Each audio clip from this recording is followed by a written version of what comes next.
Siin Eesti Näituste Messikeskuses toimub täna konverents 100 aastat Eesti mereriiki, kus 3 kandvaks teemaks on merekultuur, meremajandus ja mereharidus. Peab tõdema, et Eesti pärast Nõukogude okupatsiooni kokkukukkumist mereriigina enam silma ei ole paistnud, mis aga ongi tänase sündmuse peamiseks ajendiks. Kui päikene suuri ja meri uunele ranna heiutab, aasta paisel veina. Tere päevast kõik publik, kes te siin meremessil kohal olete. Tere päevast neile, kes jälgivad ülekannet Postimehe vahendusel. Tere päevast teile, kes te olete siin laval istet võtnud. Ja meie tänane konverents siis koosneb 3 paneelist. Esimene paneel just äsja lõppes, see oli meremajandus. Teine paneel siis kannab pealkirja merekultuur. Ning eelmise paneeli alguses, mis siis oli pühendatud majandusele, oleks pidanud sõna võtma videopildi kaudu meie minister, majandus- ja taristuminister õigemini Kadri Simson, aga kahjuks vedas tehnika meid alt, nii et ma palun nüüd sisse lülitada see videotervitus, mis proua Kadri Simson siis tegi konverentsi külaliste jaoks.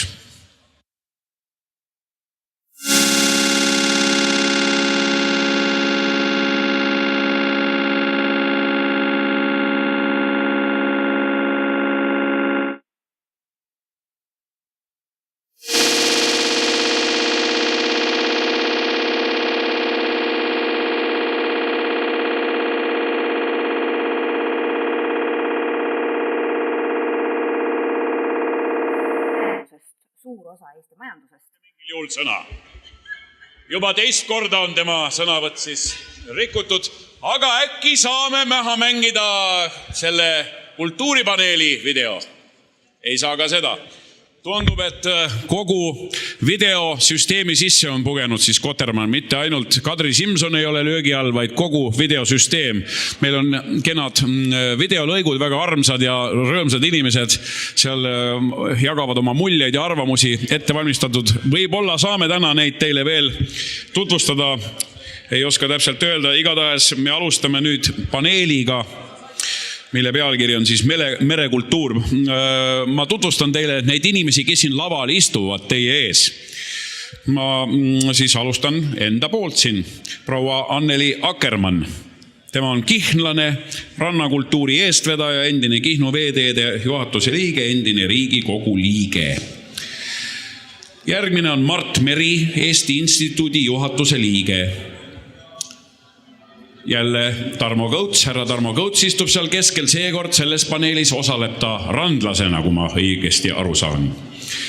Ja järgmine mees on minu koolivend Artur Talvik, kes on Riigikogu liige ja vabatahtlik merepäästja. Ning järgmine mees on Leo Bergström, kes on siis rannakalur, üks nii-öelda tõeline randlane meie seas, kes ma saan aru, saabki oma tegevuse ja sissetuleku kõik merelt. Ning kuulus mees on seal meil härra Dresen meremuuseumist. No, mis see merekultuur on või mis sellest üldse jahuda? Kõik me teame sellest midagi, aga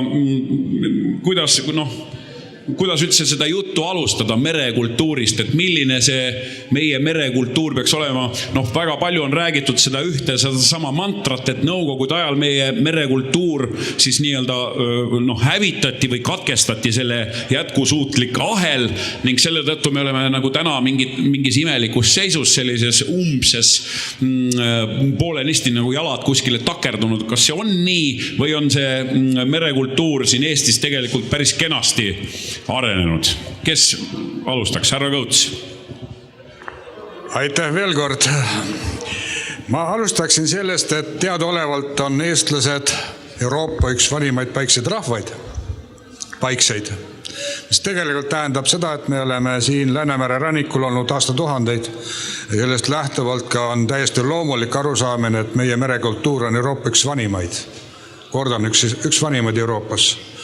Ja siit järgmine järeldus, et see kultuur, mis on välja kujunenud siin koha peal, meie esivanemate poolt välja kujundatud, omab ääretult suurt tähendust ja tähtsust meie rahva jaoks, meie tuleviku jaoks.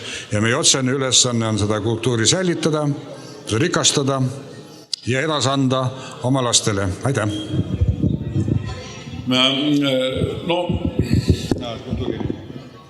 härra Meri äkki, milliste sõnadega seda meie merekultuuri võiks näiteks iseloomustada võrreldes, ütleme, nendega, kes on meiega samamoodi tulnud idablokist, lähimad naabrid siis mõistagi, lätlased, leedulased, ärme praegu soomlastest, rootslastest ja sakslastest ja taanlastest ja neist räägime neist, kellega meil on ühine nii-öelda ajaloo järk, et kas meie merekultuur võrreldes meie lähinaabritega on midagi muud või on see täpselt samasugune, sama kaugel? No, eks igasugune kultuur, nagu ka merekultuur, käib ikka inimesi pidi. Nii et sellele kultuurile sisu annavad inimesed. Eesti merekultuuri puhul siis järelikult need inimesed, kes Eestis elavad. Eesti eripära, kui nüüd tõesti võrrelda meie lõunapoolsete naabritega, on see, et meil on väga tugev saareline kultuur ka, mida teatavasti lätlased kadestavad. Nii et meil selline väga põhimõtteline erinevus lätlastega on. Me ei tarvitse selle peale väga uhkeks minna, vaid me peaksime ikkagi lihtsalt oma parimal äranägemisel oma saarelist kultuuri ka arendama, väikelaevandust arendama, mis sobib ju eriti meie saarte ümbruses. Ja nii see ongi, et kultuur käib ikka alati inimesi pidi, et kui inimesed on ükskõiksed mingisuguse kultuurinähtuse suhtes, siis see taandub ka sellest üldisest kultuuripildist. Nii et merekultuuri puhul väga oluline on see, et me oskaks seda tähele panna, oskaks teada, millest koosneb Eesti merekultuuri ajalugu ja oskaks siis ka seda ajalookogemust tuua tänapäeva. Ajalugu ei ole ainult mitte jutustamiseks, vaid ajalugu on olevikus kasutamiseks, ütleme nii. Proua Akkermann. Minu jaoks merekultuur jaguneb kaheks, professionaalseks ja rahvakultuuriks, nii nagu ka muidu kultuuri jagatakse kaheks. Ja professionaalsest merekultuurist räägiti siin eelmises paneelis, et kõik need suured laevad, mis mitu tuhat reisijat peale võtavad, et missugune on nende disain või kuidas on disainitud nende mitte üksnes raud, vaid ka need teenused, mis seal sees on ja kuidas töötavad need suured merenduskontsernid, et see on professionaalne merekultuur. Aga ma saan aru, et ja praegu professionaalne merekultuur on kindlasti ka meremuuseum. Ja teine siis merekultuur rahvakultuuri mõistes on juba eluviis, et mida inimene teeb siis, kui tal on vaba aeg ühe erandiga, võib-olla rannakalurite erandiga. Ja kas te olete tähele pannud, et just selle eluviisi, et kuidas rannaäärne elanik elab või kuidas siis mereäärse linna, Tallinna või Pärnu linna elanik oma vaba aega veedab, et sellesse on investeerinud põhiliselt Euroopa Liit. Et Euroopa Liidu raha eest ju meremuuseum on renoveeritud, kes hoiab merenduspärandit nii professionaalselt kui rahvakultuuripärandit ja ka väga mitmed jahisadamad renoveeritakse nüüd Euroopa Liidu raha eest. Ja ma arvan, et me siiski oleme oma merekultuuriga vähemasti lätlastest mööda kaugel ette läinud, sest Läti Riia jahtklubis ja mõnes väiksemas jahtklubis ma olen veel käinud, et Pärnu ja Eesti jahtklubid on ikkagi väga pika sammu ees võrreldes sellega. Aga me oleme väga kaugel maas nüüd sellise ilma katkestuseta merekultuur ja tugeva nagu mererahvakultuuriga riikidest nagu Soome ja Rootsi, kus võib-olla kõik inimesed käivad suve jooksul paadiga sõitmas, paljudel on saarte peal oma puhkusekohad või rendivad, et sinnamaani on väga pikk tee veel minna, et pigem peaks proovima neile järele jõuda, et inimesed ennast merel hästi tunneksid ja see oleks neile taskukohane ja mugav ja mõnus. Aitäh, härra Talvik. No, siin on räägitud kahte asja, et inimestest algab merekultuur ja teiseks, et on professionaalne ja harrastuskultuur või rahvakultuur. Ma tooks need kaks asja omakorda siia veel ühe kolmanda tahu. Et minu arvates on see merekultuur, mida merekaldalt vaadatakse ja see merekultuur, millest saadakse merel olles aru, et see on väga suur vahe.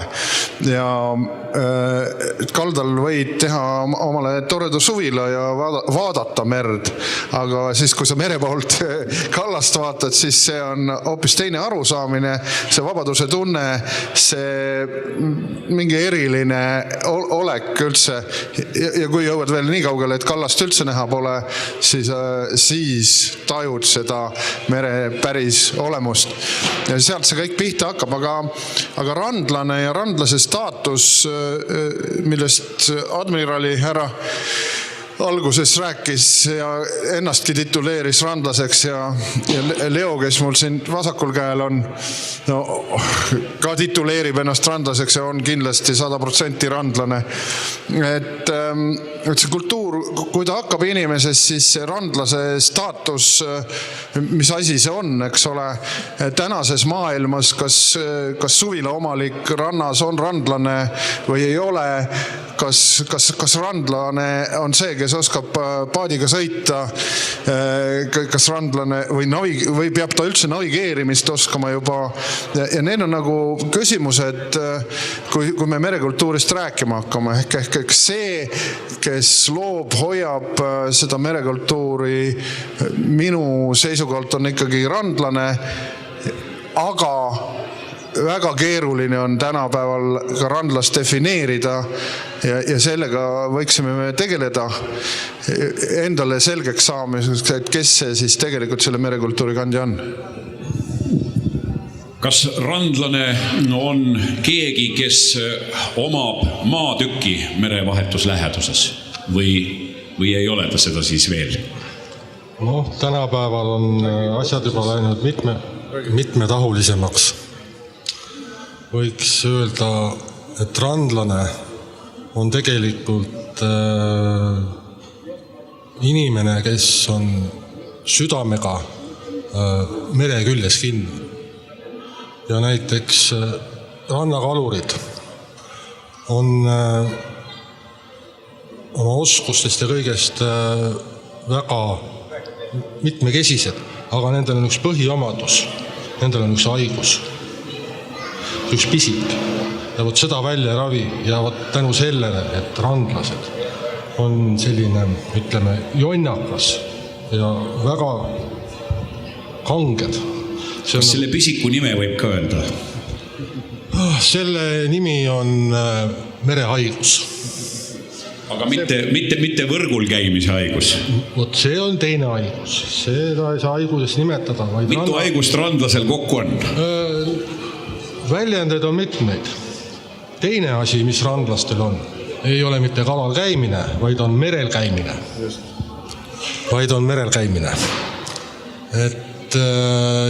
Et randlastel on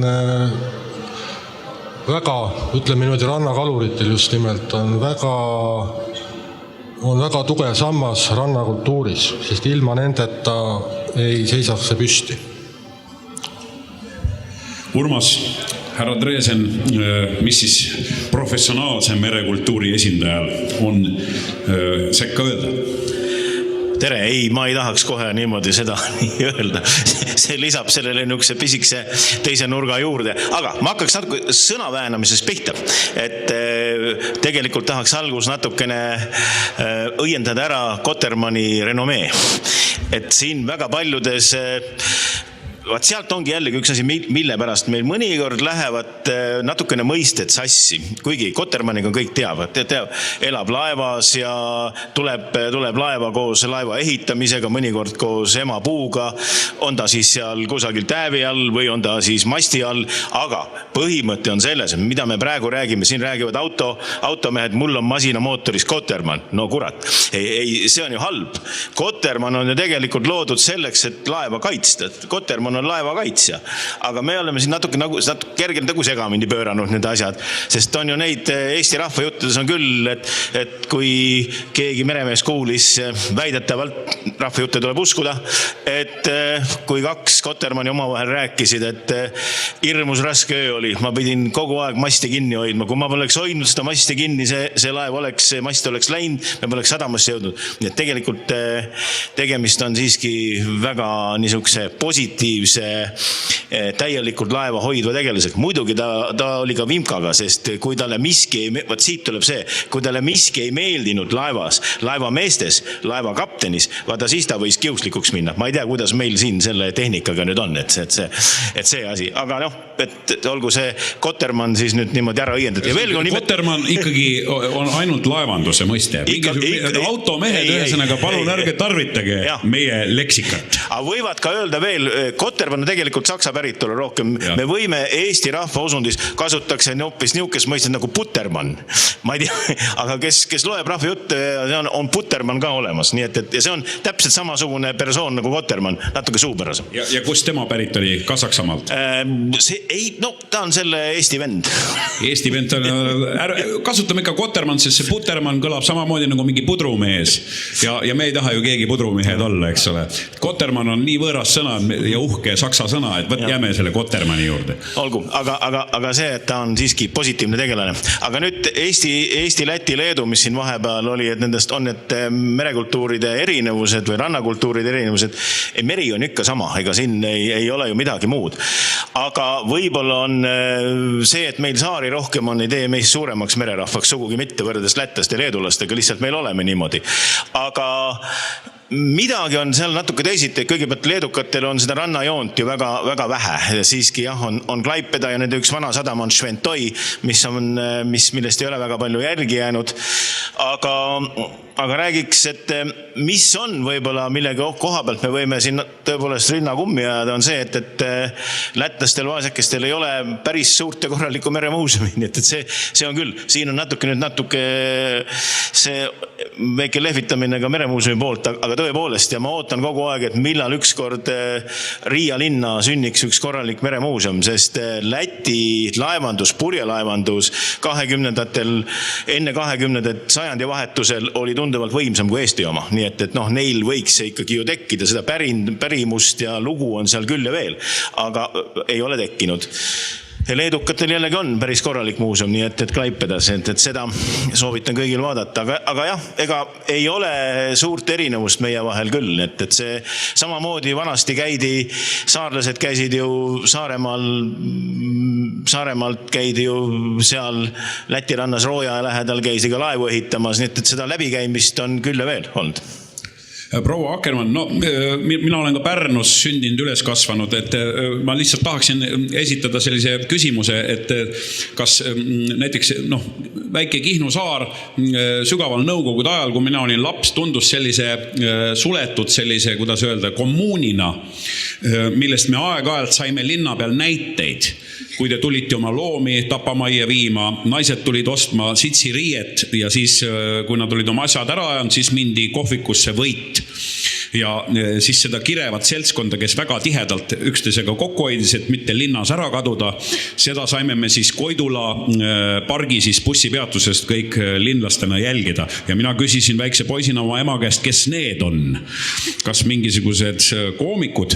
Ta ütles, et ei, need on kihnlased, et nad on oma asju tulnud ajama jälle siia kala. Et kuna ta on selline väikene randlaste elumudel, see Kihnu, kas ta on endiselt täna veel selline väikene randlase elumudel, see Kihnu, või on midagi katastroofiliselt muutunud ja kas üldse näiteks sellist kogukonda väike saarel nagu Kihnu, kas neid nimetame siis professionaalselt randlasteks või nimetame neid siiski saarlasteks? Kui räägida ainult Kihnust ja saartest, siis saarte elanikud on ikka saarlased. Aga kui me tahame sellesse hulka lisada veel ka Eesti ranniku joonel elavaid inimesi, siis on kihnlased ka randlased laiemas mõistes.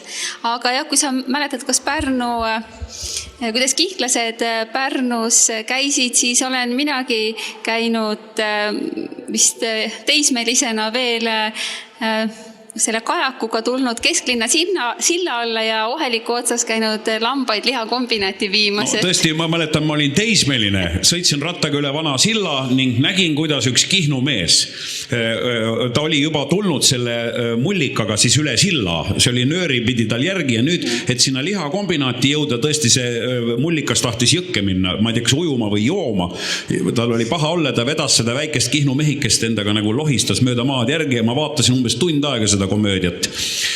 Tõsi. Ega need loomakesed lihakombinaati minna ei tahtnud, see on küll tõsi, jah. No kes meist tahaks, eks ole? Just, jah. Aga lihtsalt ma küsin uuesti veel sellel teemal, et noh, saarlane on saarlane, randlane on randlane, aga tegevus on, elu sisu on neil üks. Elu sisu on üks, jah. Elu sisu on üks, et ma arvan, et Kihnu kutselised kalurid elavad üsna seda sama elu, mis Leo. Aga nüüd ütleme see kutseline kalapüük, rannapüük, millest ilmselt võib-olla tuleb see sõna randlane. Kutseline rannapüük on ikkagi praktiliselt kadunud, et kohe drastiliselt, kohe mitukümmend korda kadunud. Et võibolla... Mida see Kihnu kultuurile tähendab? Kihnu kultuur on... Et on muutunud museaaliks? Jaa, kahjuks küll, et inimesed ei saa enam rannas nendelt traditsioonilistelt elatusallikatest oma toitu kätte. Et minu teada, või elatist siis raha mõistes, minu teada Kihnus on võib-olla kindlasti ühe käe sõrmedel siis kalureid, kes ei ole pensionärid ja kes elavad ainult kalandusest. Et minu enda paremad sõbrad teevad praegu, kalurid teevad ehitustöid, osa on tööl Tallinki laevadel talvel ja naised käivad Soomes kala fileerimas, et sellist rannaelu, nagu siis, kui me teismelised olime, enam Kihnus küll ei ole. Ja üks on see rannaelu või kaldalt mere vaatamine, see on täiesti teine asi võrreldes sellega, kui sa vaatad merelt kallast. Ja eestlased ei tikku siiski merele, et need kalurid proovivad neile pakkuda sellist turismiteenust nagu kalareis või kalal käike. Ega see ei ole väga nõutud teenus. Mõni käib, võib-olla on suve jooksul 20 paaditäit käib kalal, et ikkagi see 50 aastat on siukse merele mineku ja võrgu leotamise nagu kirge kõvasti pärssinud Eesti inimeste hulgas. Aga kas põhjus ei ole lihtsalt, et kala ei ole? Ütleme, siukse oma söögikala saab kätte küll, et ma ise käin ka suvel kalal mõnikord ja oma söögikala ja emale viia saab kätte küll. Me jõuame nüüd järgmise teemani, et kuhu see kala kadus, kas keegi oskab ütelda? Kas selle tagajärg, et kala meil enam ei ole ranniku vees, on kultuuritus? Kas see põhjustaja on kultuuritus? See on hea küsimus.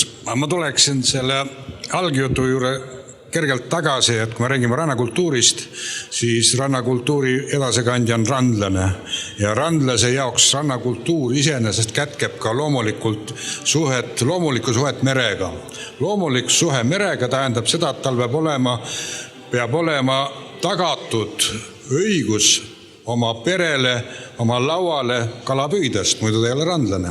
Paraku meie riigiseadus antud hetke seda ei taga, sugugi mitte. Meil on võrdsustatud nüüd kalapüügi õigus ka võrgu suhtes kõigile Eesti Vabariigi kodanikudele. Teatud päeval X tunnil 1 tunni jooksul. Ja nüüd see randlane, räägime tinglikult Tädimaali, elab piirkonnas, kus interneti tihedus on kahtlemata palju halvem, kui ta on linnas ja loomulikult, et tema seda ühte võrku ei suuda sealt endale välja ju hankida. Ja sellega me suretan välja tegelikult selle randluse nii-öelda alused.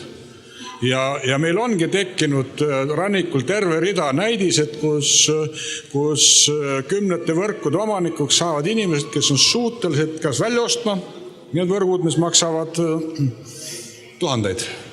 Või need, kes on suutelised siis palkama terve armee neid, kes toksivad välja siis selle ühe võrgu. Et see on üks tõsine teema, mis tuleb meil kiiresti lahendada, eriti just nüüd, kui me oleme läbi viinud kohalike omavalitsuste nii-öelda kokkuliitmise. Mina mäletan seda aega, kui ma rannikul randlasena omasin ajaloolist kalapüügiõigust, mis oli kohaliku omavalitsuse poolt mulle määratud, kuna nad teadsid, et ma olen mere ääres, teadsid, et ma olen randlane, et mul on paat ja mul see oli tagatud. Ta ei olnud tasuta, kuid mul oli õigus see välja osta.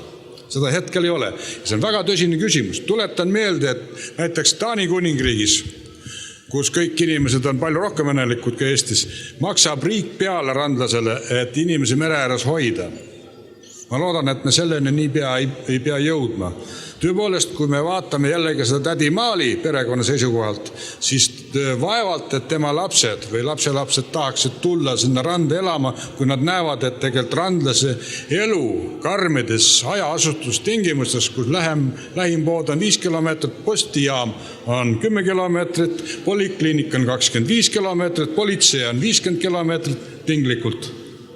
Ja sellest tingimustes inimesed ei ole võrdsesse olukorda asetatud. Ma pean silmas nüüd seda randlast ja seda linnaelanikku. Ja samas on seaduse sättes, on nad võrdsed nüüd kalapüügi õiguse saamisel. Ma võin omast kogemusest öelda, et näiteks minu tuttav Estonia teatri orkestrant, kes elab Õismäel, omab ka mitut võrguluba.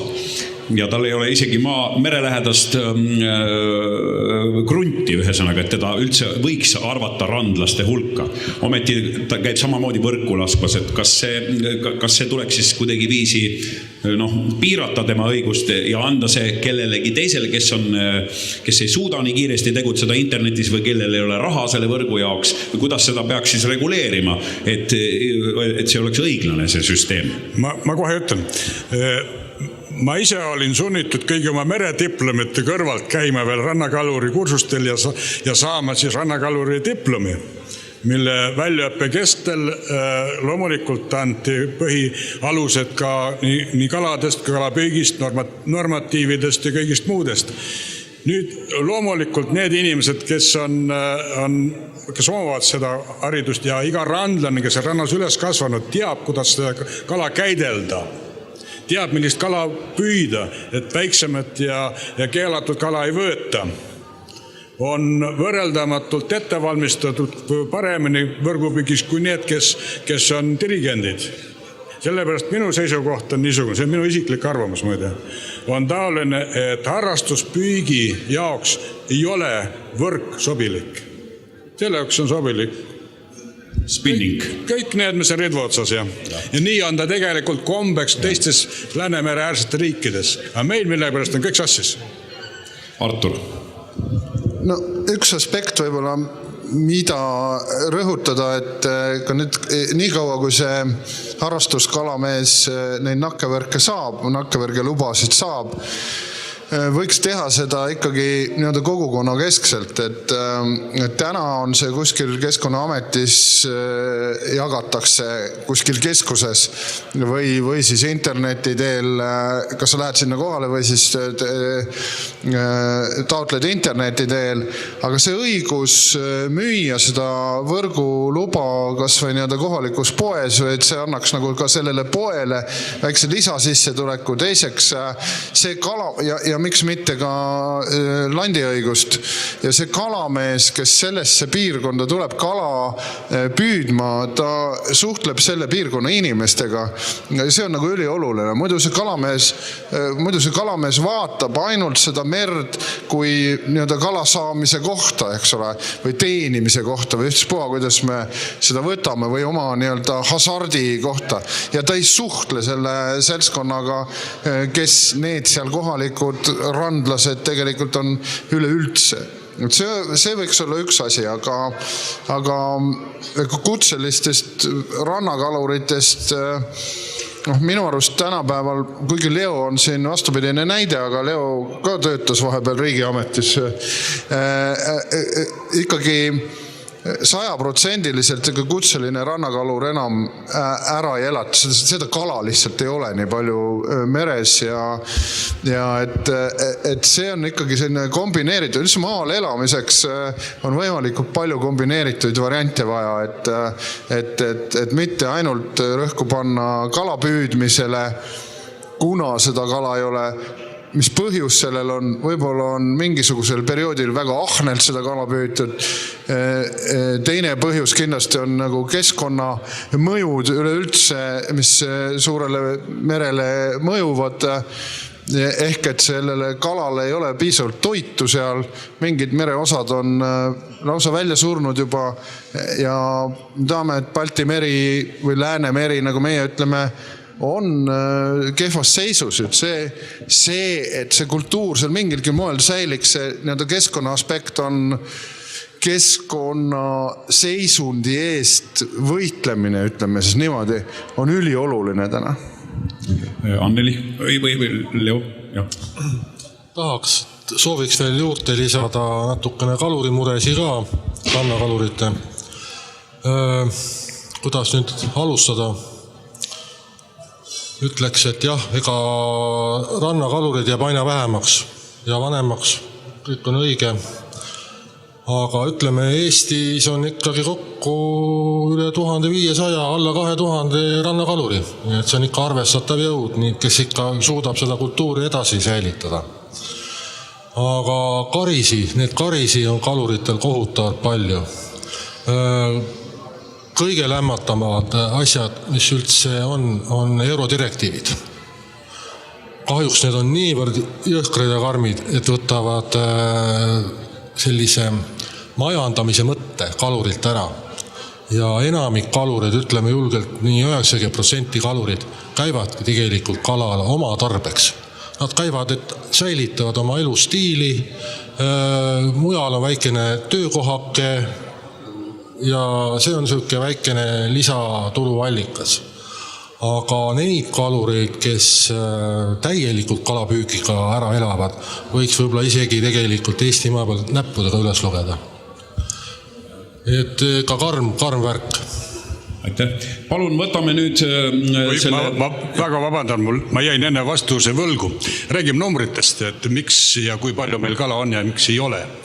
Kui räägime numbritest, siis üks hüljes tarvitab ööpäevas toiduks 2,4 kilogrammi kala. Toonitan 2,4 kilogrammi kala. Minu vananed andmetel järgi on Eestis 8500 hüljest. Arvutage kokku, kui palju ööpäevas söövad ära hülged meie kala. Üks kormoran tarbib ööpäevas 0,75 kilogrammi kala. Ja jällegi minu vananed andmete järgi on Eestis vähemalt 50 000 kormorani. Kui palju tonne ööpäevas söövad ära meil kaks võõrliiki? Üles ei ole võõrliik, aga ta on ilmselgelt üle rahvastanud. Järgmine näitaja on ümarmudil.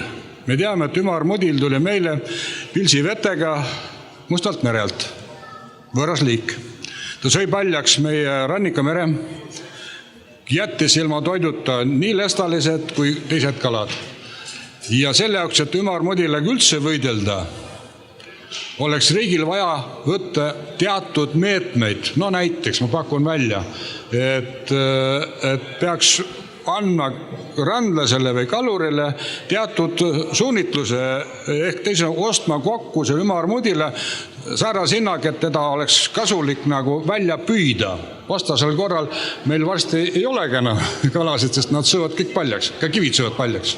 No me saame näiteks anda loa kihnlastele ülged ära süüa. Nad väga armastavad ülgeid.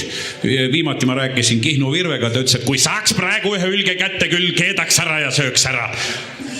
Minu teada nendel mingi määral neid on õigused, kuid tahan kohe jahimen ütelda, et ilmselgelt hülgekütiks ma veel ei kõlba. See laskmisnormatiiv on väga kõrge. Aitäh. Kuulge, sõbrad, nüüd on aeg läbi, et olge head, võtame järjest kokku, mis teil keele peale tuleb. Anname mikrofoni edasi ja ajakirjanikud, kui teil on küsimusi, siis palun valmis panna. Ma tahan veel kord välja tuua, et nüüd kui rannakaluri elukutse praktiliselt rannast on kadunud, siis te näete, kuidas muu kultuur ka muutub, et kui see on kadunud, mille peal ta seisis. Ja mina olen seda meelt, et ikkagi iga Eesti inimene peaks saama osta üheks päevaks võrguloa ja võiks endale ka võrguga püüda harrastuskalurina endale söömiseks kala. Et ma olen teist meelt selles küsimuses. Räägiks nüüd natukene väikelaevnikest ka. See on ka üks osa merekultuurist. Ja mõnikord kultuur on ikka väga koosneb väga konkreetsetest asjadest ja ma lihtsalt tahan siin õhku visata ühe idee, mis meeldiks väga väikelaevnikele. Nimelt see on meie Aegna kanal ehk Suure Salme kanal, mis kunagi oli kenasti Eesti Vabariigi merekaartidel märgitud laevatatava kanalina enne sõda. Ja selle korda tegemine oleks, ma usun, suureks rõõmuks väga paljudele väikelaevnikele, kes pääseksid siis Tallinna lahest näiteks Muuga lahte, ilma et nad peaksid ümber Aegna saare sõitma. Tegelikult see väike kanal seal Aegna saare ja Räsuli saarekese vahel on riigivara. Tegelikult on ta riigivara ja ta on lihtsalt teda ei ole hea peremehelikult hoitud ja üks selline konkreetne tükike merekultuurist on just sellise vana meretee taastamine. See tegelikult ei tohikski väga kallis olla, ma usun. Aga seda tuleb teatud aja tagant uuesti süvendada, kuna see tuiskab täis jälle. Seal erinevalt sellest Est-Fori tselluloositehasest võiks seda uurida, kuidas seal see liiv põhjas liigub. Ma arvan, et isegi andmed on olemas, sest et kuskil aastal 2002 vist Eesti Loots süvendas seda kanalit ja ta mõned head aastad pidas ka vastu. Nii et see on kõik tehtav, et täpsemalt uurida, kuidas need põhjasetted seal liiguvad. Eriti naljakas, et kui nüüd on asutud Aegna sadamat rekonstrueerima, siis tegelikult ei vaadatud paralleelselt seda suurt salme seal Aegna ja Räsuli vahel. Lihtsalt see on näide, kuidas kultuur võib koosneda ka sellistest tehnilistest asjadest. Et see annaks tegelikult meie väikelaevnike merekultuurile juurde, see, ma usun, abistaks ka idapoolseid väikesadamaid ja kogu seda turisminduse poolt, kui väikelaevad pääseksid ilma vaevata sealt salmest läbi.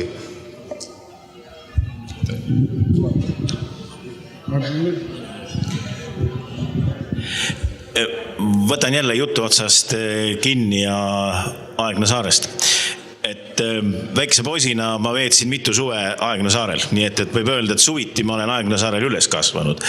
Ja ma mäletan väga kenasti, kui seal selles liivarannas olla, mis jääb just selle Räsuli poole, kuidas siis niimoodi kalatraalid sealt kenasti läbi läksid, nii et seda pilti mäletan. Aga tegelikult ma ei tahtnud rääkida sellest ja siin vahepeal oli hästi palju juttu kalandusest ja ma tundsin, et ma ei oska siin mitte midagi juurde lisada ega midagi öelda, sest Aegna saar oli jällegi see koht, kus ma sain niisuguse väikse posina pisikese, võib öelda nüüd nagu trauma või midagi niisuguse hirmu, et pärast seda ma hoidsin igasugusest kalapüügist eemale ja jutt nimelt selline, kui lühidalt ütlen, vanaisa, kes oli kõva kala- ja jahimees, võttis mind kaasa. Hommiku oli vaja minna neid pagana anger ja põhjaõngi panema. See oli kõik kena.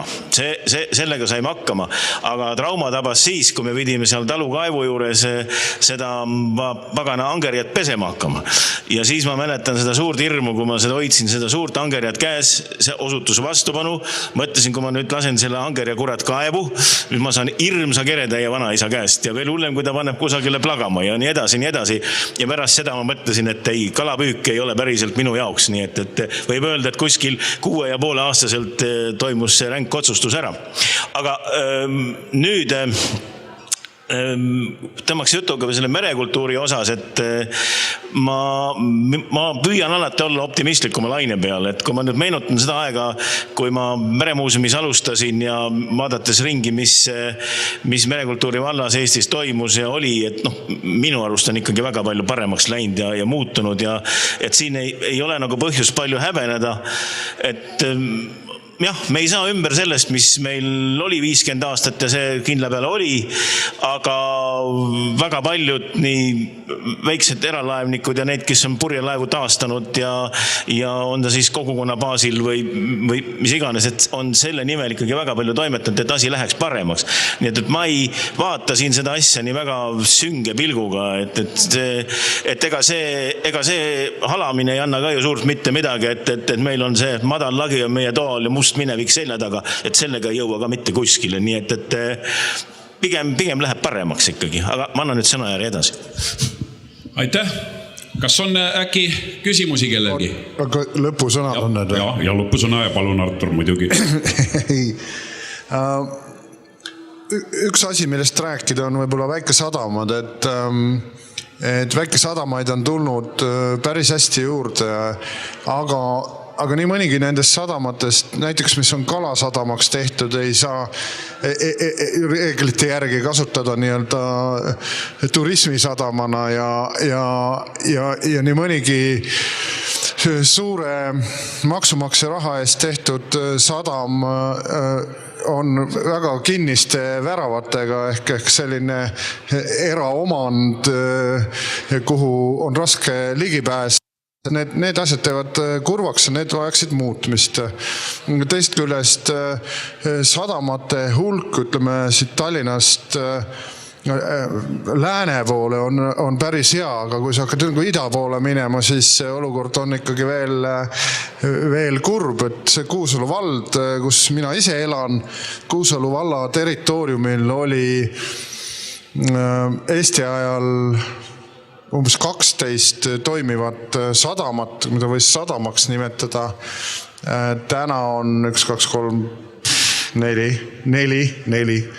Et minna on veel kõvasti ja kui me rääkisime randlasest, siis randlase kindlasti üks selline eelisõigus võiks olla slipide tegemine palju lihtsamalt või mitte ainult slipid, lautrite tegemine, et see on veidi lihtsamaks läinud, aga teda võiks veel lihtsamaks teha, et siin veel mõni aasta tagasi pidid 4 ministeeriumilt loa saama, et lauter ära kinnitada ja see on kõik selline absurd. Üks minu hõimlane meesterahvas lausa karjus mul ükskord, autoga ei tohi randa sõita. See on vanem mees. Kus selline asi on juurdunud inimeste aju, ometigi võib autoga väga vabalt randa sõita, sa ei tohi lihtsalt reostada, ehk siis sa pead jälgima, et sult ei lähe õli või midagi muud soga sinna merre, ehk siis see, kas peaks muutma nagu kogu seda siis paradigma, eks ole, et see preventatiivne töö, mida praegu tehakse, eks ole, see muuta vastutuspõhiseks. Jaa, absoluutselt ja seda saab, ma tahtsingi lõpetuseks öelda, et seda saab teha koolis või hakata lastelt tegema, et selliseid kujunenud vaadetega inimesi ümber muuta on väga raske, aga lapsi panna mõtlema ägedalt ja mereliselt on oluliselt kergem ja meil on omal Poolsaare peal selline kogemus, me oleme hakanud tegema laste merepääste laagreid näiteks ja nüüd eelmine aasta alustasime ka purjetamise õpetusega ja nii edasi ja lastele see väga kõik meeldib ja neil on tekkinud tõsine armastus mere vastu. Kui tohib paar sõnaga lõpetuseks, on täiesti selge, et merekultuur on hästi kompleksne ja on ka täiesti ilmselt selge, et ilma kultuurikandjata ehk ilma randlaseta merekultuur ei säili. See merekultuur on inimeselt inimesele. Ja lihtne detail, aasta tagasi me alles alustasime Eesti merendusajaloo kokkukirjutamist. Kujutage pilti, Eesti Vabariigil mererahval senini puudub Eesti merendusajalugu. See on kohe selge näide, kuidas riik on suhtunud merendusse, meresse ja rahvasse, kes elab mere ääres. see nõuab eraldi riigi tähelepanu. Leo Perström. Nii, soovis ka lõppu lisada, et kalurid ei kao kuskile, on väga vinsked. Tahaks publiku poole pöörduda, et kalurite elu ergemaks teha. Otsige igaüks endale oma kalur, et saaksite värske ja õige kalalaua peale. Ja riigimeestele üks palve, et kalurid tuleks ka iga päev meelde, mitte ainult enne valimisi.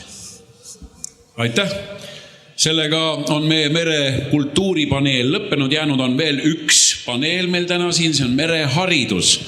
Nüüd aga vaheaeg, aitäh kõigile teile, kes te siin laval olite.